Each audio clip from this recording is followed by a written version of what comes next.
interrumpir cuando quieran la clase, ¿ya? Em, ya bueno. ¿Alguien va a grabar o están todos atentos?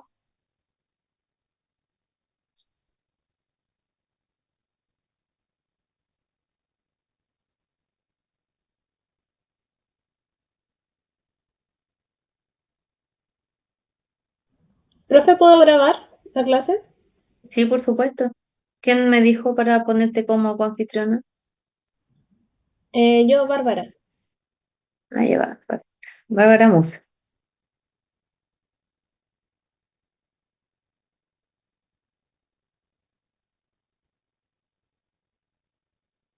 Ya, ahí estamos.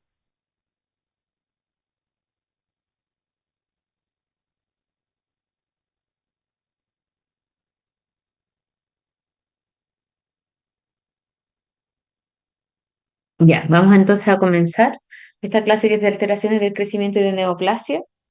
Para eso es importante que sepamos que en el desarrollo normal del organismo existen células que van a experimentar distintos procesos, dentro de los cuales está la diferenciación celular, la maduración y la proliferación, ¿ya? La diferenciación, como dice ahí la diapositiva, es el cambio de las propiedades celulares que permiten que tenga una función, ¿ya? Por ejemplo, que se diferencian en, o sea, principalmente a que tengan un estirpe celular, dentro de los cuales está que tengan una diferenciación epitelial, una diferenciación mesenquimática, es como el tipo de célula del cual vamos a hablar. En cambio, la maduración tiene que ver con un proceso, la célula va a experimentar cambios que hacen que en el fondo se vuelva una célula más especializada y que tenga alguna función, ¿ya?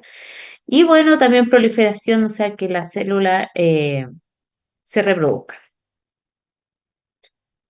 Mientras más diferenciadas sean las células, tienen un menor potencial de división, ¿ya? Y el ejemplo extremo es la neurona, ¿ya? Que ya no va a proliferar. Existen distintas estirpes celulares y esto es muy importante que ustedes lo manejen porque porque nos va a permitir después poder clasificar las lesiones. Así cuando yo les diga qué estirpe celular es esta célula, ustedes tienen que recordar que existen células de estirpe epitelial, mesenquimática, germinal, mesotelial, neural, melanocítica, mieloide, linfoide, etc. Y todas estas distintas estirpes tienen sus propios tumores. Cuando hablamos de alteraciones del crecimiento, eh, tenemos algunos que son por menos, otros por más, y en general traducen una respuesta frente a una noxa. Es así como tenemos las lesiones como hipoplasia, que en el fondo es falta de desarrollo, se desarrolla menos, aplasia, que no se desarrolla, agenesia, que no está, el amartoma, el coristoma, hiperplasia, hipertrofia, atrofia y metaplasia, que los vamos a ver acá en esta clase. ¿Ya? Vamos a partir por estas lesiones. La primera es la agenesia. Como ven acá en la foto, hay una falta de deditos. Y esa agenesia es por una ausencia completa voy a poner el puntero láser para que me vean, una ausencia del primordio. Por eso no se desarrolla, que son el primordio son las células como embrionarias que van a generar todo ese tipo de tejidos que involucra el dedito. ¿Ya? En este caso no está y por eso es agenesia. En cambio, la aplasia está el primordio, pero no se desarrolla bien, ¿ya? Por ejemplo, acá tenemos una aplasia de la musculatura abdominal y por eso se ve así arrugada, ¿ya? Hipoplasia, como dice el nombre, es que se desarrolla poco y eso es como el clásico acá la hipoplasia medular del síndrome de Pierre-Robin, en el cual vemos una hipoplasia mandibular inferior, en la cual existe un desarrollo incompleto de un órgano o tejido principalmente y que genera anomalías en el funcionamiento.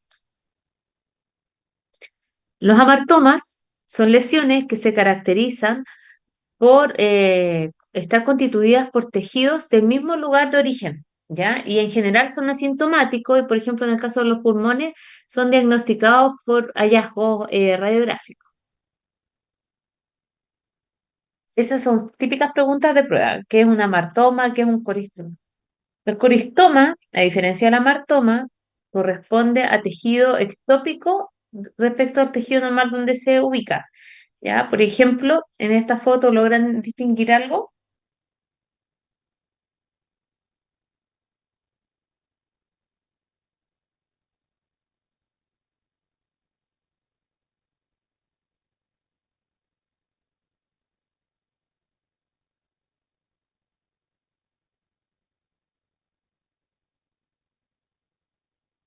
Ya, esto es algún órgano tubular que está infartado, ¿cierto? Y acá en la submucosa estamos viendo estos acinos oscuritos que en el fondo es tejido pancreático. O sea, esto es un páncreas ectópico en un segmento de intestino delgado. Las otras alteraciones del crecimiento sería hipertrofia, atrofia, hiperplasia. Metaplasia las estoy agrupando para que vayamos ordenados. La hipertrofia es un mecanismo de adaptación celular frente a una anoxa debido a que existe una mayor demanda o una mayor estimulación. Ya, por ejemplo, la hipertrofia fisiológica sería la hipertrofia mamaria en el embarazo, o sea, en la lactancia, o una hipertrofia del útero, de la musculatura uterina en el embarazo, hipertrofia muscular de los de los deportistas. En cambio, una hipertrofia patológica clásica es la hipertrofia ventricular izquierda del corazón debido, por ejemplo, a hipertensión. ¿Ya? Acá tenemos un corte transversal de corazón con el ventrículo izquierdo con esta hipertrofia concéntrica del ventrículo izquierdo. Acá podemos comparar dos tejidos musculares. Acá un tejido muscular normal, estriado, y acá hipertrófico. Ven cómo han aumentado de grosor las fibras. La atrofia es otra adaptación celular y que se debe a una anoxia en la cual se produce una reducción del tamaño del número de células, ¿ya? Y puede deberse a distintos factores, como por ejemplo que hay una menor demanda funcional o que en el fondo hay isquemia. Por ejemplo, los pacientes que tienen enfermedad arterial oclusiva de las extremidades inferiores eh, produce una menor irrigación de las extremidades a distal, entonces van a tener una piel más atrófica, sin anexo, delgadita, un aporte inadecuado de nutrientes, malnutrición, por ejemplo, o una mala absorción en pacientes que tienen, ejemplo, una enfermedad celíaca, el envejecimiento, presión mecánica crónica o que tengan mucho daño. En la atrofia, ustedes van a tener órganos que son pesados, y que van a tener una consistencia aumentada porque aumenta el intersticio más que las células funcionales. Se acumulan vacuolas autofágicas y esta atrofia puede ser fisiológica o patológica. Y dentro de la atrofia patológica, por ejemplo, ¿conocen alguna atrofia fisiológica?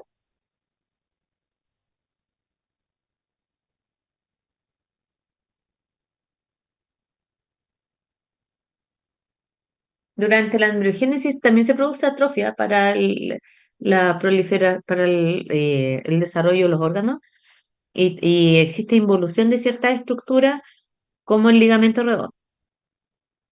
Eh, bueno, la atrofia, como les decía, puede ser generalizada o localizada cuando, por ejemplo, hay algún daño neurológico en la cual ya no existe inervación de esos músculos, se produce atrofia.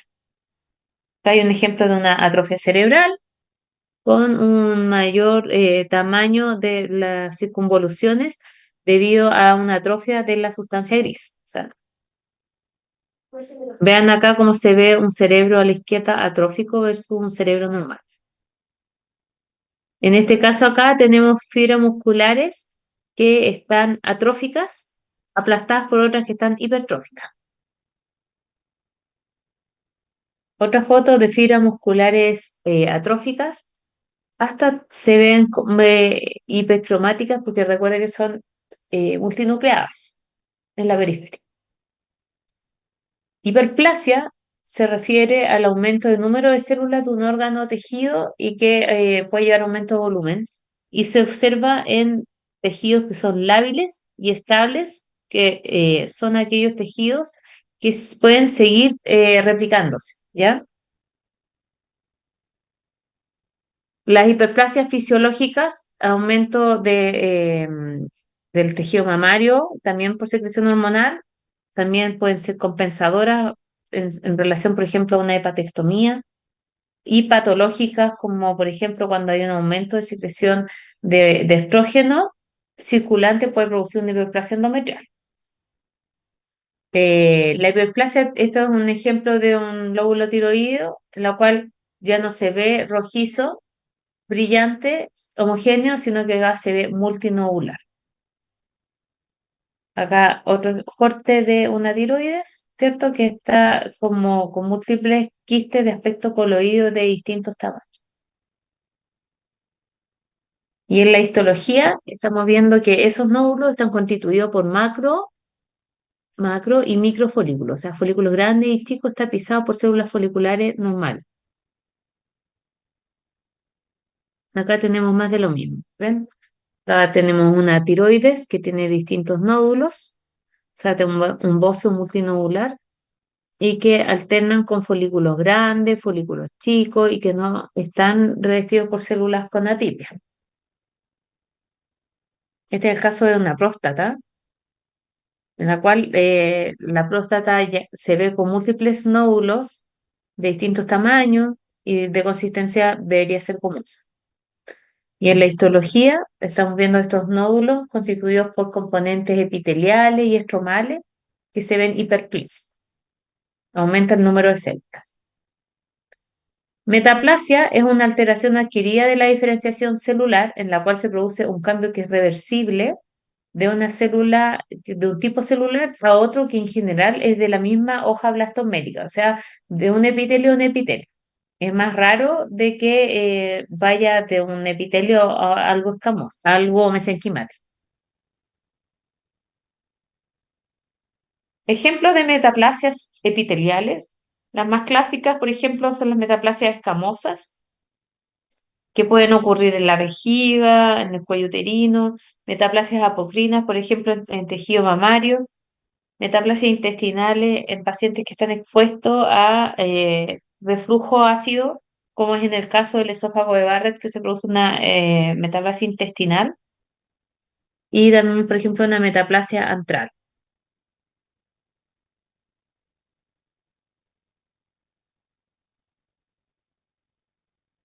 Acá estamos viendo una mucosa de unión escamocolumnar, en la cual, no sé si distinguen, pero hay unas células caliciformes.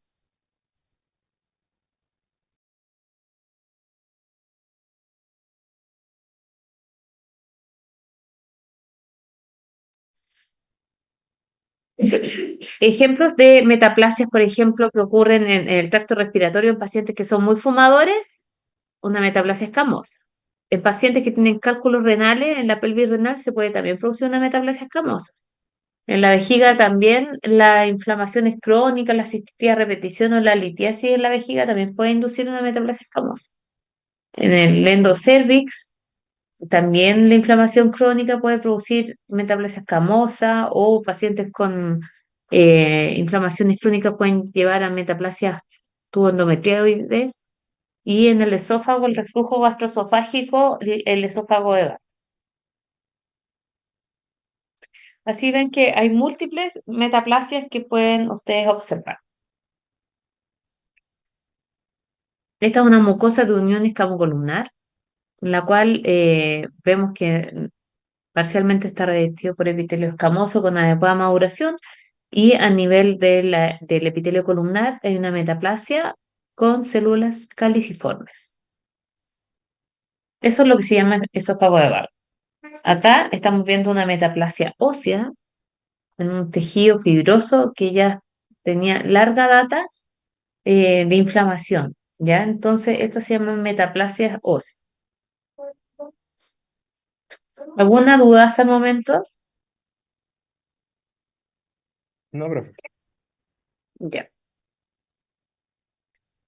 Después, respecto, ahora vamos a empezar con la clase de neoplasia, así que cualquier duda me pueden ir preguntando. Tumor vamos a decir que es todo aumento de volumen, ¿ya? Independiente que sea benigno o maligno.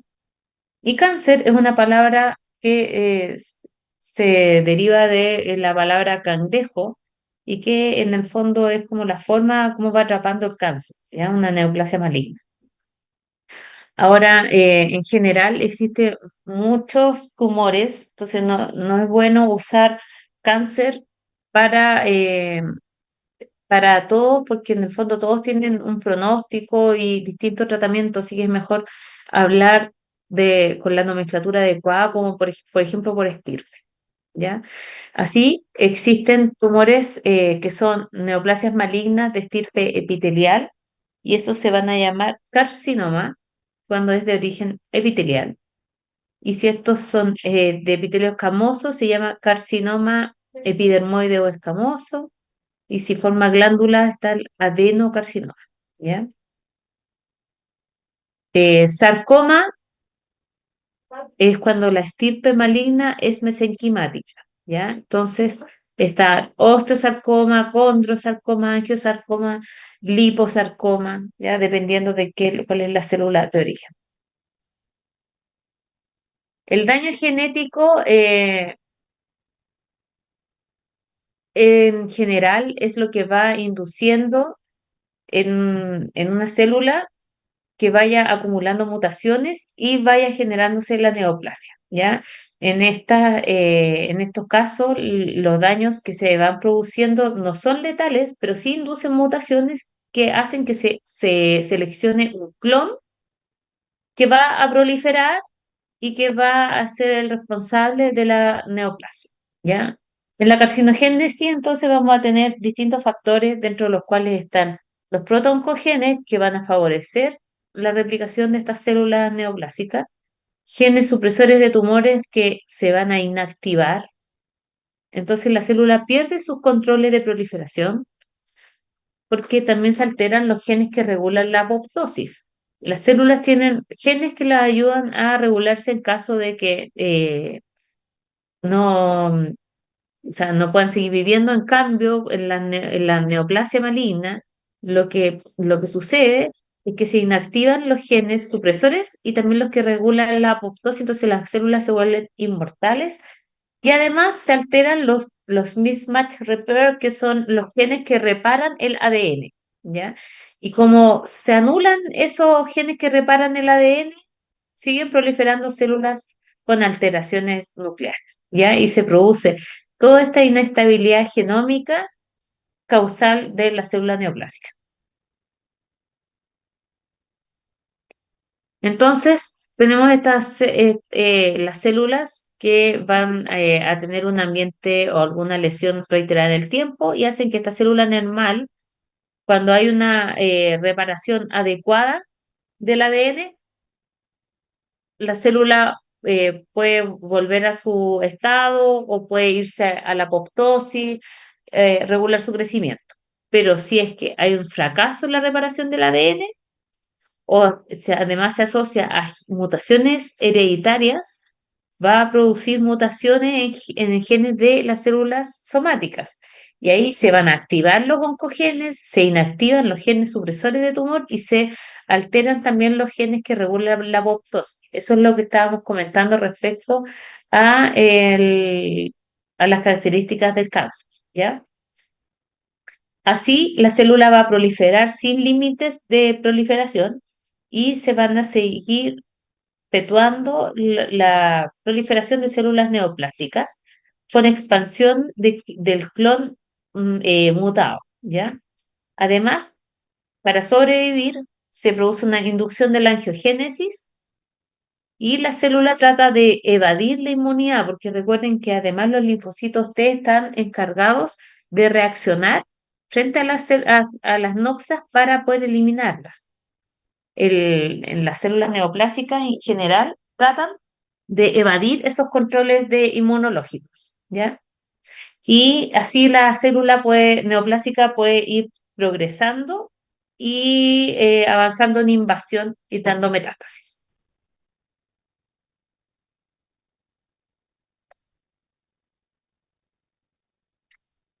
La diferenciación celular es el grado en que las células neoplásicas se asemejan a las células normales equivalentes, ¿ya? Entonces, cuando yo les diga que este carcinoma es bien diferenciado, quiere decir que se parece mucho a la célula de origen, ¿ya? Y el poco diferenciado es que no se parece y en general son lesiones de mayor grado. La anaplasia son aquellos tumores en los cuales existe una falta de diferenciación celular, o sea, uno ni siquiera puede decir qué estirpe es, y es un rasgo distintivo de transformación neoplásica. Esto también lo preguntamos siempre y habla principalmente de qué características macroscópicas nos permiten identificar una lesión benigna de una lesión maligna, ¿ya? Y dentro de las lesiones benignas son aquellas que tienen un crecimiento que es local, lento, de borde bien definido. El borde tiende a ser más bien expansivo y pueden comprimir más que ir atrapando. En general son de buen pronóstico, salvo lesiones que estén mal ubicadas, ¿ya? Por ejemplo, si ustedes tienen una lesión benigna, pero a nivel del puente del cerebro o a nivel del bulbo raquídeo, puede ser letal, ¿ya? Por la localización en los centros respiratorios en el bulbo.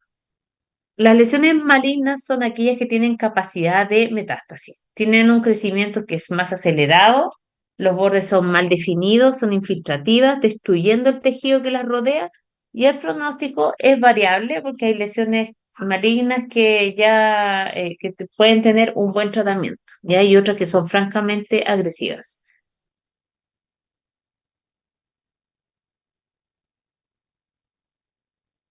Ya. Acá tenemos dos lesiones para que ustedes puedan ejemplificar lo que hablamos anteriormente. ¿Esta les parece benigna o maligna?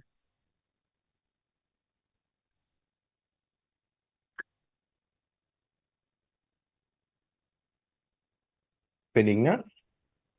Claro, una lesión benigna porque tiene borde expansivo, homogéneo, no es infiltrativo, no se le ven grandes áreas de necrosis ni hemorragia. Esto en tejido mamario es un fibroadenoma. En cambio, esta otra es una lesión que es maligna, de borde infiltrativo irregular que retrae el tejido, ¿ya? Entonces, esto es un carcinoma mamario. En este caso, ¿qué les parece? ¿Qué órgano es?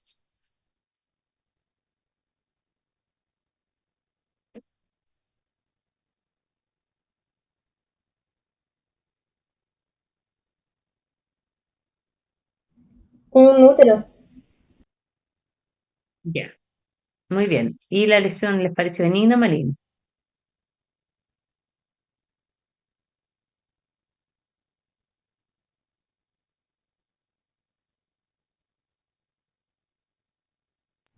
Maligna.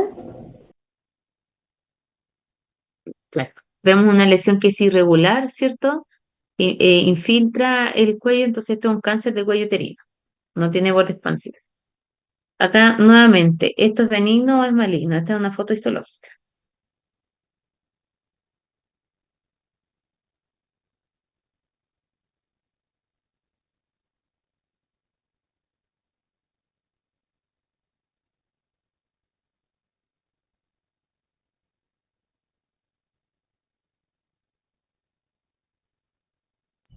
Puede ser benigno porque está delimitado. Muy bien, es una lesión benigna que es clásica de la mama, esto es un fibroadenoma, y que el borde es expansivo, ¿ven? Este es el tejido mamario normal. En cambio acá estamos viendo la silueta, no desde muy cerca, que la lesión se va metiendo de manera irregular. Eso es un borde infiltrativo. Profe, ¿a qué se refiere con borde expansivo? Es que no. Es como que empuja. Imagínate como una pelotita que es delimitada, bien delimitada, que comprime, expande, que va creciendo pero empujando. ¿Me explico? En cambio, Ya, en borde infiltrativo es como que se va metiendo entre medio de las fibras, sin pedir permiso, mira. Así, acá lo ah, mismo. Este es un cáncer de mama también. Esto verde es tinta china, que nosotros cuando nos mandan las piezas, recuerden que las pintamos cuando vimos los videos para poder definir que si es que esto era, eh, si es que llegaba o no a los bordes quirúrgicos. Esta lesión, benigna o maligna.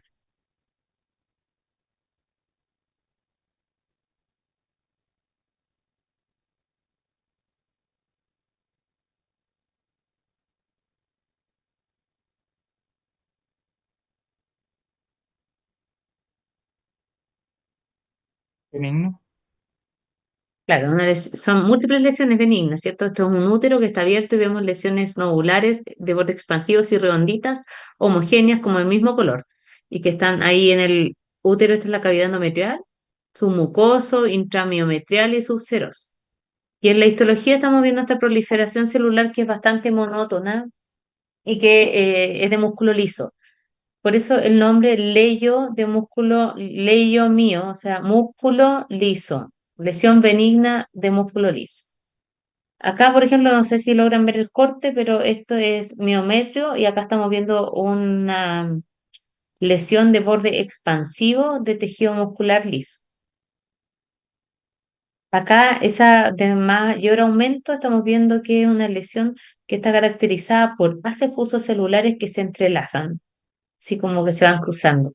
Y no hay atipia citológica, todos los núcleos se ven más o menos parecidos. Acá en esta foto estamos ejemplificando lo mismo.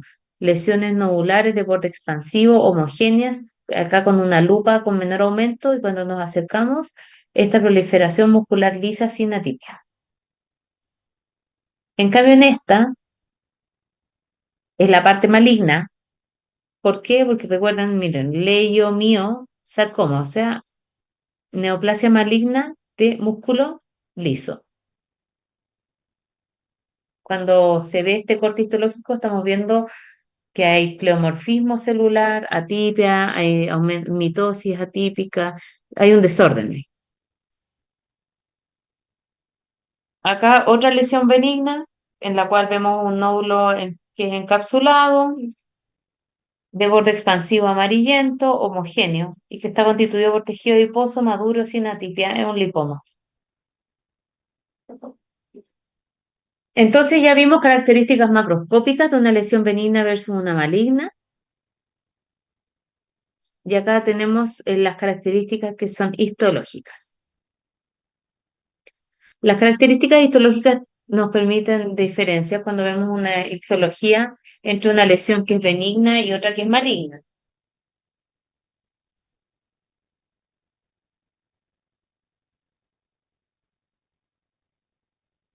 Las características, y estas hay que aprendérselas de memoria y tratar de aplicarlas siempre. Tenemos el pleomorfismo celular, pleomorfismo nuclear. ¿Qué quiere decir esto? Pleo en múltiples formas, ¿cierto? Muchas morfoformas de núcleo, muchas formas, o sea, perdón, de células, muchas formas de núcleo. Los núcleos, como tienen mayor cantidad, como el núcleo se está replicando el ADN, vamos a tener núcleos más hipercromáticos, más basófilos. Aumenta la relación núcleo-citoplasma porque el núcleo crece respecto a la célula, nucleolo prominentes, muchas células con mitosis, pérdida de la polaridad.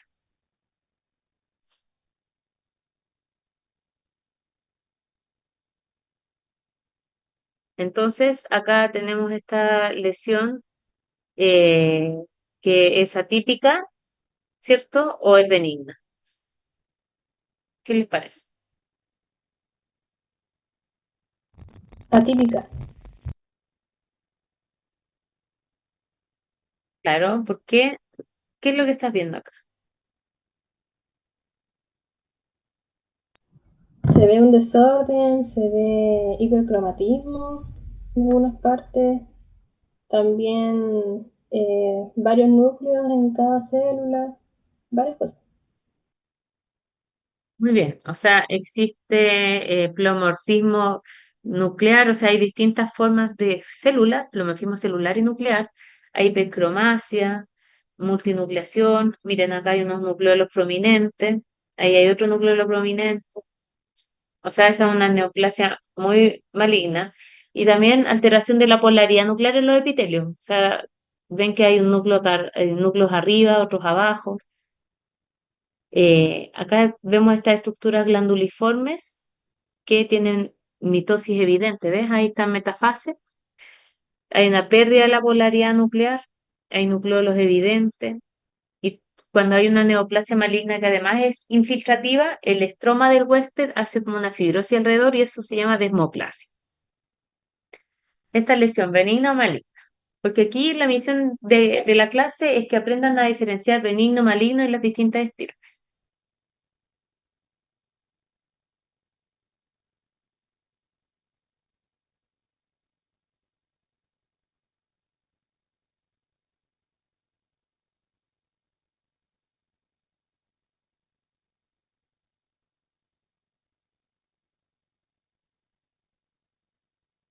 Benigno. ¿Ya? Y una neoplasia que es maligna, estamos viendo una proliferación de células que son indiferenciadas, porque aquí yo no puedo decir si esto es epitelio, si es de linfocito. Esa flecha está marcándote una mitosis. eh, y vemos un aumento de la relación núcleo-citoplasma, muchos núcleos en las células que estamos observando. Esta lesión sería benigno o maligno.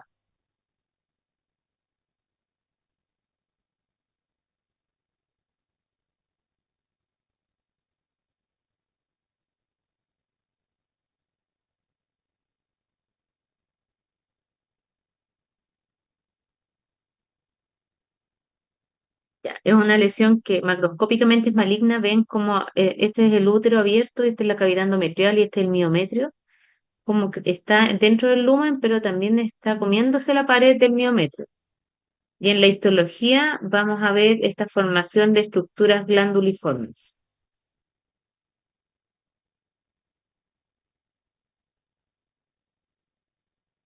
Esta lesión es una lesión benigna de tiroides que se caracteriza por tener un borde expansivo y está rodeado de cápsula. ¿Ya?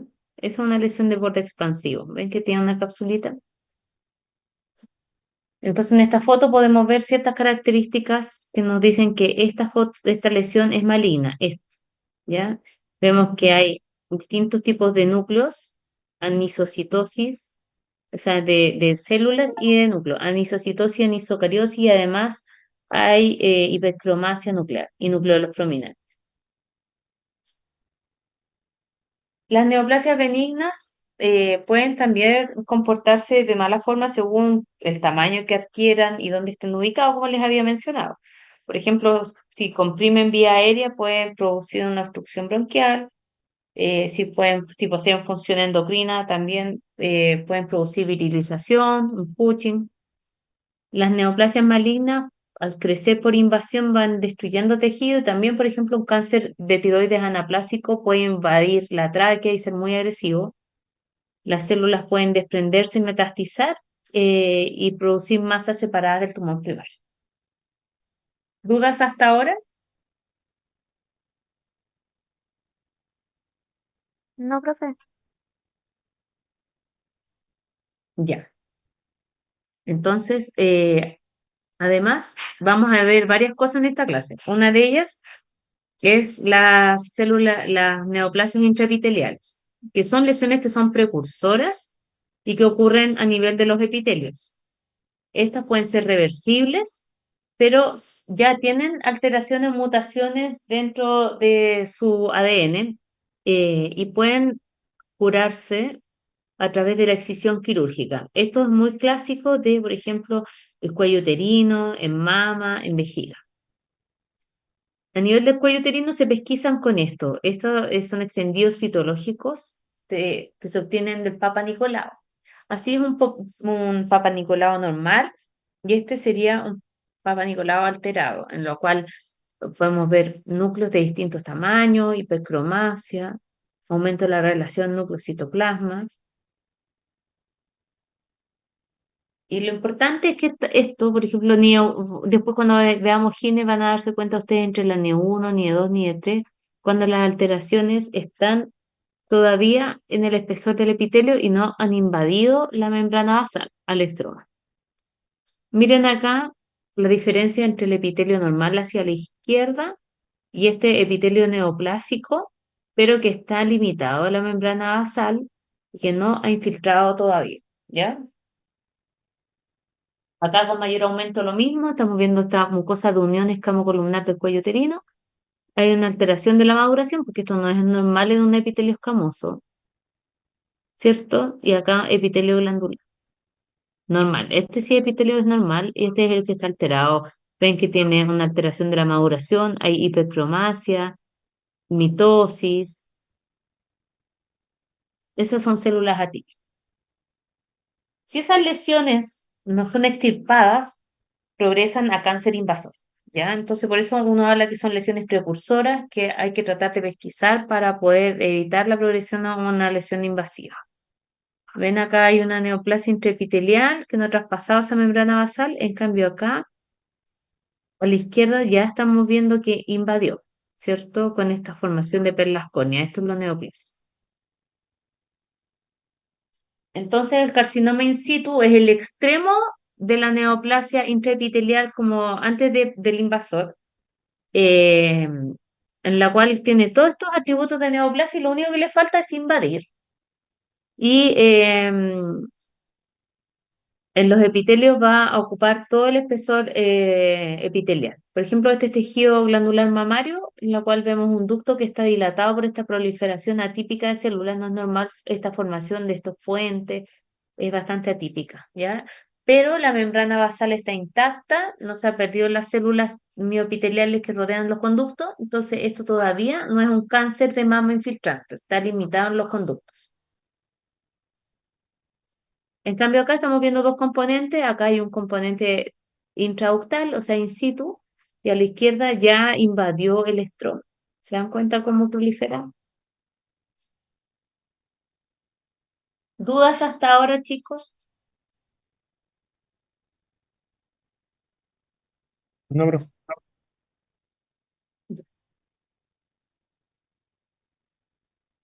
Después, ahora vamos a hablar de las líneas de estirpe celular, y esto es importante porque es diferente respecto a, a la nomenclatura que vamos a usar. Cuando hablamos de estirpe epitelial, los tumores malignos de estirpe epitelial pueden originarse en estructuras glandulares, epitelio escamoso, neuroendocrino, y por eso el nombre es distinto. Tenemos adenocarcinoma, carcinoma espinocelular, neuroendocrino. Cuando hablamos de neoplasia maligna mesenquimática, están los sarcomas, los linfoides, linfoma, después están los teratomas, seminoma, dentro de la estirpe germinal, y otros melanocíticos serían los melanomas. Acá, por ejemplo, vemos una pieza que es de esófago, y en este sector, no sé si logran ver, un engrosamiento de la pared con una estenosis del lumen, ¿ya? Y en la histología estamos viendo esta formación de estructuras concéntricas eosinófilas que se llaman perlas córneas, que es característico de los carcinomas espinocelulares. Entonces, cuando nosotros hablamos nos enfrentamos a un carcinoma, tenemos que tratar de decir de qué estirpe es, porque tienen tratamientos diferentes, no es porque queramos solamente clasificarlos desde el punto de vista morfológico, sino que tienen distintas propiedades que hacen que los tratamientos sean diferentes. Y ahí esa es la base de la anatomía patológica para tratar de avanzar en los casos. Es así como, por ejemplo, una neoplasia maligna que se caracteriza por células. Esto se lo puede preguntar y después lo tienen que ir distinguiendo en los distintos órganos.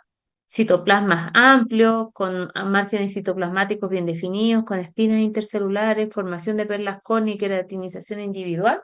Esas son características de los carcinomas espinocelulares. Por ejemplo, acá estamos viendo una mucosa en la cual vemos, bueno, perdón, sí, una piel, y acá vemos una proliferación neoplásica maligna que forma estas estructuras concéntricas que se llaman perlas córneas. Y las células, si se dan cuenta, son de amplio citoplasma eosinófilo. Acá con mayor detalle en otro caso, ven que hay formación de estructuras concéntricas en núcleos hipercromáticos atípicos. Estas son las perlas córneas. Otra foto en la cual estamos viendo estas células de amplio citoplasma eosinófilo con los bordes bien distinguibles. También son criterios de carcinoma escamoso. En cambio, el otro neoplasia maligna es tipo epitelial, pero que se caracteriza porque forma túbulos, papilas o produce mucina, se llama adenocarcinoma. Acá está formando papilas, que son estas estructuras que tienen un eje conectivo vascularizado y que están rodeados de epitelio. Acá hay estructuras glandulares, más estructuras glandulares que en el fondo a veces son bien bonitas las glándulas, otras veces ya empiezan a tener más atipia y ahí empezamos a colocar el concepto de moderado o bien diferenciado. Acá, ¿qué forma? Glándulas. Acá lo que estamos viendo es la secreción de mucina y además miren todas las mitosis que tiene. ¿Qué tinción es esta?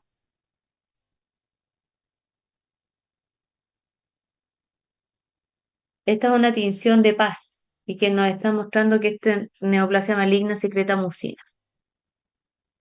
Este es un tipo especial de adenocarcinoma que se llama adenocarcinoma de célula de anillo sello y ven que tiene mucina, pero no extracelular como en este caso, porque este tumor acá secreta la mucina, en cambio acá la tiene dentro del citoplasma y eso es lo que hace que el núcleo esté desplazado hacia un lado y se vea con la imagen de célula de anillo sello. Otros tumores que son de tipo epitelial son los tumores neuroendocrinos y que hay lesiones que son de bajo grado hasta carcinomas que son bien diferenciados. Se caracterizan por crecer en nidos o en trabéculas con una gran red vascularizada asociada y tienen gránulos de secreción, neurosecreción en su citoplasma y una cromatina que se describe como en sal y pimienta. Como tiene estos marcados gránulos de neurosecreción en su citoplasma, nosotros podemos destacarlos con tinciones inmunohistoquímicas como en este caso, que está marcando para cromogranina. Las neoplasias malignas originadas en tejido mesenquimático son los sarcomas y que se caracterizan porque pueden tener áreas de necrosis, gran atipia citológica, aumento del recuento mitótico. Miren, acá se ve una proliferación fusocelular atípica.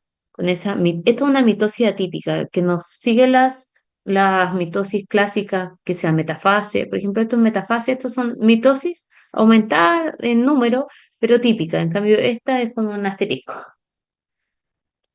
Y así, dependiendo de la célula de origen, ustedes pueden tener distintos sarcomas. Está el liposarcoma, fibrosarcoma, leiomiosarcoma, o sea, todos los distintos tipos celulares de tipo mesenquimática. Acá estamos viendo liposarcomas, o sea, vean que no es igual que el adipocito que les mostré en el lipoma, acá se ve más atípico, hipercromático, pleomórfico.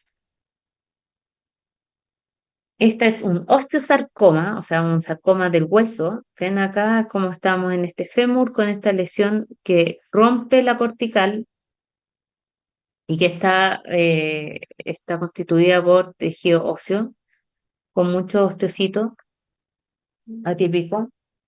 En general, los sarcomas están constituidos por células fusadas, pero también es variable porque depende de las células de origen. Pero sí se caracterizan todos por tener una mayor celularidad del sitio de origen, áreas de necrosis, aumento de las mitosis, como les mostraba, y un borde de crecimiento infiltrativo. Otro tipo celular son las neoplasias germinales, dentro de las cuales esta neoplasia están los teratomas, también están los seminomas, coriocarcinomas, sacovitelinos, son varios tumores originados en esto y que puede manifestarse como una lesión sólido-quística y que al corte, en el caso del teratoma, van a haber distintos componentes. El teratoma se caracteriza por tener elementos de las tres hojas embrionarias, entonces ustedes van a tener elementos que son de tipo mesodérmico, endodérmico y ectodérmico. Y acá estamos viendo componente ectodérmico con queratina y pelos y sebo. Ven acá otro teratoma, esta lesión quística que al abrirla tiene pelos, tiene tejido adiposo y cartílago. Acá estamos viendo un corte histológico de esta lesión que tiene áreas de epitelio de tipo respiratorio con cartílago, otras áreas que pueden tener epitelio escamoso con descamación de queratina, ven acá con glándulas sudoríparas y seromucosas. y los teratomas pueden ser maduros o inmaduros cuando tienen componente neuroepitelial y esto de tipo embrionario. Así que eso lo vamos a ver, no se preocupen después en Gine, ¿ya? Pero lo que sí me importa es que sepan que existen tumores de estirpe germinal y dentro de los cuales está el teratoma. Los linfomas son neoplasias malignas de estirpe linfoide, como dice su nombre, y ahí es una gran familia porque existen los linfomas B, los linfomas T, etcétera. Acá estamos viendo un linfonodo con una pérdida de la arquitectura y vemos estas estructuras nodulares en distintos sectores. Y estamos viendo esta proliferación monótona de células linfoides atípicas de tamaño mediano e intermedio, o sea, de tamaño intermedio. Eso es un linfoma. Después vamos a ver en la clase de hematolinfo que vamos a tratar de tipificar los linfomas para su mejor tratamiento y pronóstico. Melanomas son las neoplasias malignas originadas en los melanocitos y macroscópicamente se caracterizan por que son lesiones que son asimétricas, de borde irregulares, con coloración irregular y que son lesiones que han crecido de tamaño. ¿Ya? Podemos tener melanomas que son in situ en la piel, como en este caso. Ven que la célula neoplásica está dentro de la epidermis, no traspasada la membrana basal, o puede ser lesiones invasivas y que generan gran metástasis. El grado de diferenciación, ya habíamos hablado que depende en cuánto se parece la célula neoplásica a la que le da origen.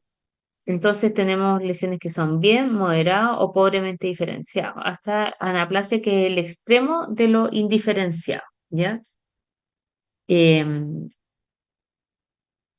por ejemplo, acá, podemos distinguir si esta célula es una célula que es epitelial, mesenquimática, linfoide. ¿Pueden ustedes distinguir eso? Perdón, yo que otro.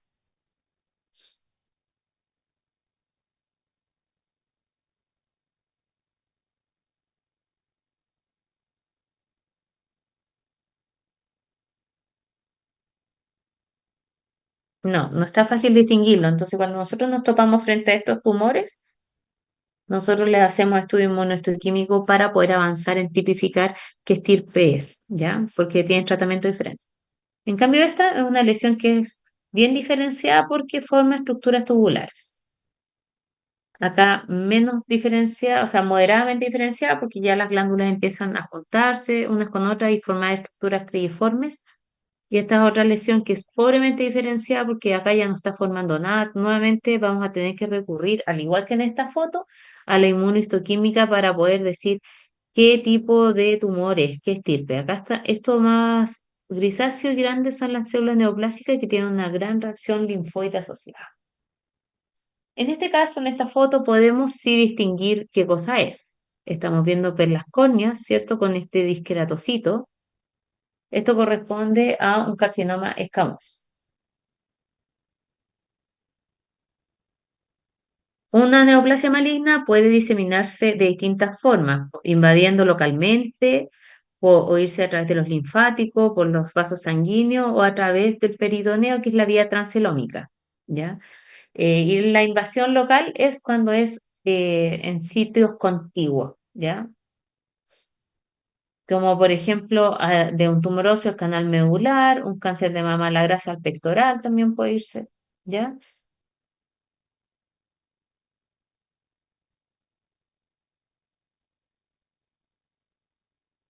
Bueno, la vía más común de diseminación de los carcinomas es la vía linfática, por la cual llega a los ganglios linfáticos y acá ustedes están viendo un ganglio que tiene estos trombos tumorales que están principalmente a nivel subcapsulares. Ya con mayor aumento, ustedes están viendo que además estas lesiones están formando estructuras glanduliformes. Entonces, y están rodeados de desmoplasia, que era esa fibrosis que yo le decía frente a la lesión invasiva. Esto entonces es una metástasis de adenocarcinoma. En esta foto estamos viendo un linfático capsular en la cual hay unas células atípicas ahí. Por vía sanguínea es la vía más frecuente de diseminación de los sarcomas, ¿ya? Acá tenemos un hígado con múltiples metástasis, como para ejemplificar un hígado metastásico que en general son subcapsulares. Acá tenemos fotitos de metástasis hepática, vean ahí los cordones hepatocitarios con esta neoplasia maligna ahí, o una metástasis ósea, con laminillas óseas con un carcinoma metido ahí en el hueso. Para que una célula sufra o tenga la capacidad de ser metástasis, tiene que tener una serie de cualidades que le permitan moverse con proteasas a través de la matriz extravascular, meterse el vaso sanguíneo y después desplazarse y después nuevamente salir de ese vaso y instalarse en otro sitio distante y formar su ambiente tumoral de crecimiento con nueva angiogénesis, ¿ya? El pronóstico de una neoplasia, bueno, va a depender de las características histológicas y también moleculares de la lesión. ¿Ya? Primero tenemos que, cuando nos enfrentamos a una lesión, definir si esta lesión es benigna o maligna. Después ver la estirpe, si es epitelial, mesenquimática, melanocítica. Ver el tipo histológico, por ejemplo, si es carcinoma, ver si es un carcinoma escamoso o un adenocarcinoma. El grado de diferenciación también es importante porque cuando es pobremente diferenciado, en general son tumores de mayor grado. En las piezas quirúrgicas nosotros tratamos de etapificarlas, llevar al TNM. También es importante la medición de marcadores tumorales, factores de crecimiento. En general podemos hacer estudios como un KI67, que es una inmunohistoquímica que nos permita definir cuán proliferativo está la lesión. Este TNM quiere decir, por las siglas, T, característica del tumor, N, el número de ganglios linfáticos, de nodes, comprometidos, y M, metástasis. Ahora, no siempre es el tamaño, porque en los órganos tubulares el T tiene que ver con la profundidad de invasión en el espesor de la pared, ¿ya?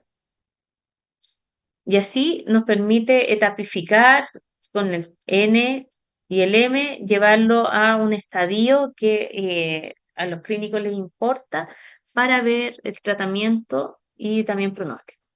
¿Ya? Cuando hay una lesión que ha generado metástasis, esa es la certeza de un tumor maligno. Esto es un ejemplo para que vean, por ejemplo, un T1, un estadio 1 puede ser con combinaciones de PT1, PT2, no siempre es lo mismo. No es lo mismo un factor pronóstico que un predictivo, o sea, un factor pronóstico tiene que ver con la supervivencia libre de enfermedad. Por ejemplo, que la paciente tenga metástasis en los ganglios axilares de cáncer de mama. En cambio, predictivo habla de la respuesta a un tratamiento. Por ejemplo, los biomarcadores son factores predictivos que nos ayudan a decir, por ejemplo, si un tumor es sensible o no al tratamiento con, ejemplo, estrógeno. En esta foto ustedes están leyendo lesiones benignas o malignas.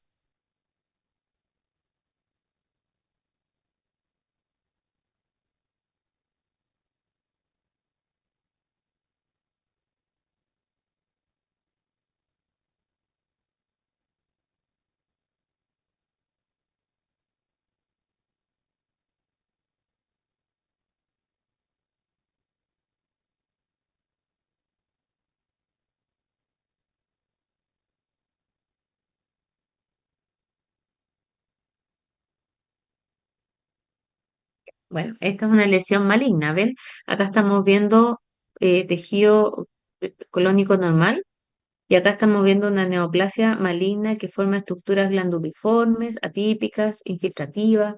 Entonces, este tiene características de algo maligno, entonces, y que además forma glándulas y es de tipo epitelial, entonces nosotros vamos a decir que es un adenocarcinoma. Eso es lo que yo pretendo que ustedes me digan cuando yo les muestre la prueba, ¿ya? Y en este caso es un órgano tubular y que está invadiendo la túnica muscular. Entonces, para hacer un diagnóstico, nosotros no solamente es importante la biopsia, sino que es importante la correlación con la clínica y las imágenes. ¿Por qué? Porque depende de dónde tomen ustedes la biopsia, los antecedentes, cómo vamos a interpretar nosotros esos allá. Para eso tenemos distintos métodos diagnósticos. Podemos hacer una biopsia por punción, por ejemplo, en tejido mamario, biopsias endoscópicas en tejidos, en órganos tubulares, como es vejiga, estómago. Podemos hacer biopsias incisionales que, como les había mencionado, revelan solamente una parte de la lesión o tratar de extirparla completa, como son las biopsias excisionales. También se pueden realizar citologías de líquidos, como los líquidos pleurales de fusión, eh, citología por exfoliación, citologías aspirativas. Y también es útil la presencia del estudio de los marcadores tumorales tisulares, porque nos ayuda a hacer diagnóstico. Por ejemplo, a veces tenemos una metástasis ósea, queremos saber de dónde viene y podemos hacerle marcadores para tejido mamario, para, para próstata. También importante para seguimiento de terapia, porque cuando ustedes tienen un tumor que secreta, por ejemplo, gonadotrofina coriónica, si ustedes hacen después marcadores tisulares o los hacen en sangre, estos marcadores ayudan a que si es que desaparecieron, quiere decir que la lesión fue extirpada completa. En cambio, si están persistentes, quiere decir que todavía existe secreción y, por ejemplo, puede haber alguna metástasis oculta. También sirven como factor pronóstico de crecimiento. ¿Qué vamos a hacer cuando procesamos una muestra? Primero el examen macroscópico de la lesión, después a una histología, vamos a elegir qué vamos a estudiar, cómo lo vamos a estudiar y vamos a diagnosticarlo con el tipo, el grado de diferenciación, el grado nuclear, etcétera, que nos ayudan a darle al clínico una aproximación mucho más concisa de la lesión que tiene el paciente. Por ejemplo, un cáncer de mama, tipo histológico sería un carcinoma ductal invasor, moderadamente diferenciado, es de grado intermedio con el grado de Elston, que es una es un tipo de clasificación que reúne características del núcleo, de las mitosis, y si es que forma o no forma túbulos, y también el grado nuclear, podemos ver cómo es el tamaño del núcleo en relación al resto. Muy ligado al estudio de las neoplasias es el estudio con técnicas de inmunohistoquímica que va a tener múltiples usos. O sea, por ejemplo, frente a una neoplasia indiferenciada nos ayuda a decir la estirpe, nos ayuda a estudiar el origen, porque existen ciertos paneles que nos ayudan a decirle al clínico, mira, esta metástasis lo más probable es que es de origen de pulmón o de colon. Em, también podemos hacer estudios para predecir tratamientos como el cáncer de mama, nos ayuda a tipificar agentes infecciosos, ver el índice de proliferación de los tumores. Y así, por ejemplo, para estirpe epitelial existen las queratinas que nos ayudan a destacar epitelios. Para ver origen, por ejemplo, acá tenemos una neoplasia maligna en la cual podemos hacerle este panel citológico de queratina 720, TTF1 para pulmón, PSA para próstata, tiroglobulina para tiroides, o sea, existen múltiples marcadores. Factores predictivos, como les había mencionado, los biomarcadores hormonales de estrógeno, progesterona, que son tumores nucleares. Acá tienen una foto de un índice de proliferación con KI67 que marca todas las células que están proliferando en el núcleo. Y así podemos seguir avanzando en nuestras neoplasias. ¿Tienen alguna duda?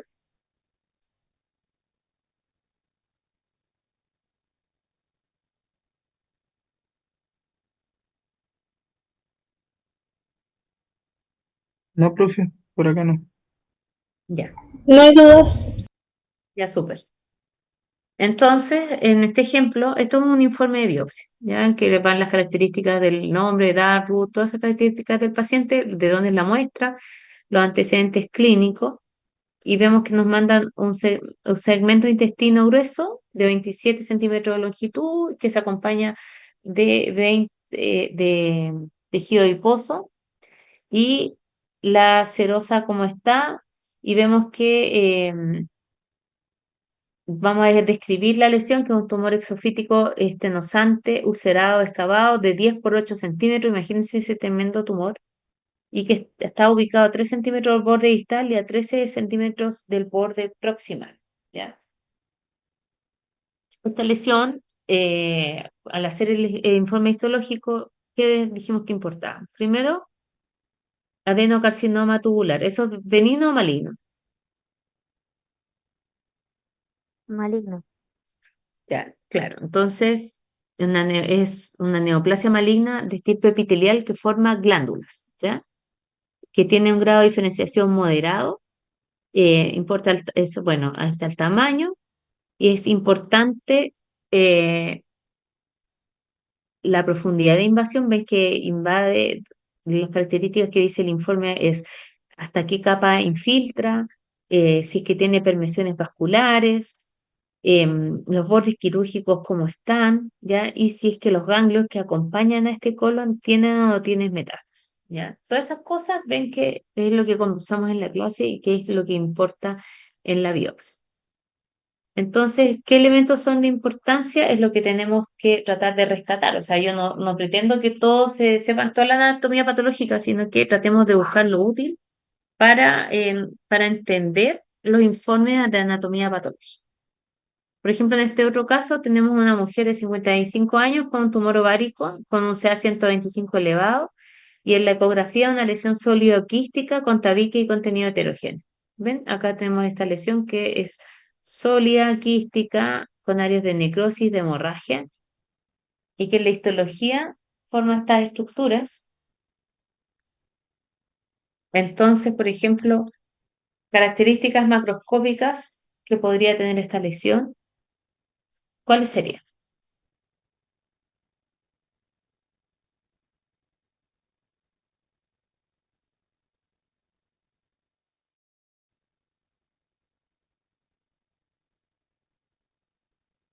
Bueno, que tiene áreas sólidas, áreas quísticas y que además tiene necrosis hemorrágica.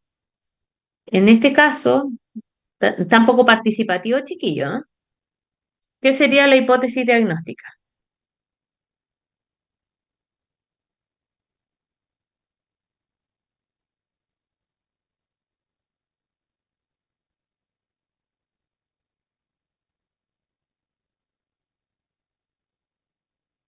La hipótesis diagnóstica sería una neoplasia maligna de tipo epitelial que forma estructuras tubulopapilares y se llama adenocarcinoma, ¿ya? Y ahí esos son los criterios que van a justificar el diagnóstico. En resumen, es importante que sepan que tenemos que tratar de llegar a diagnosticar la naturaleza de la lesión, si es una lesión benigna o maligna. Tratar de identificar el grado, si es bien, moderado o pobremente diferenciado. El tamaño, si es que tiene o no tiene necrosis, permeaciones vasculares, perineurales. Ver marcadores tumorales que nos permitan definir de dónde es, si es que es necesario.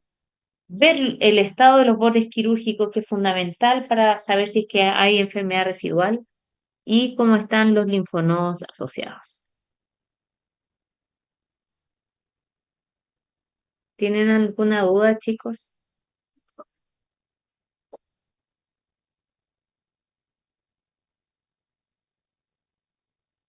Puedes Por mi parar parte no, de profe. grabar nomás, Bárbara.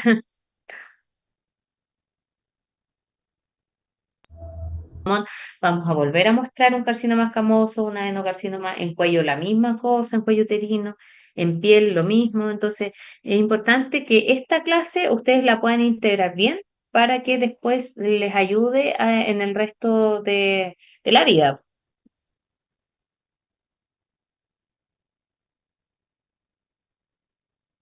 Chicos, ¿esta clase hasta qué hora dura? Doctora, hasta las 5:50. ¿5:50? Sí, Ya. Entonces, ahora son las 4:18. La clase de inflamación dura 1 hora.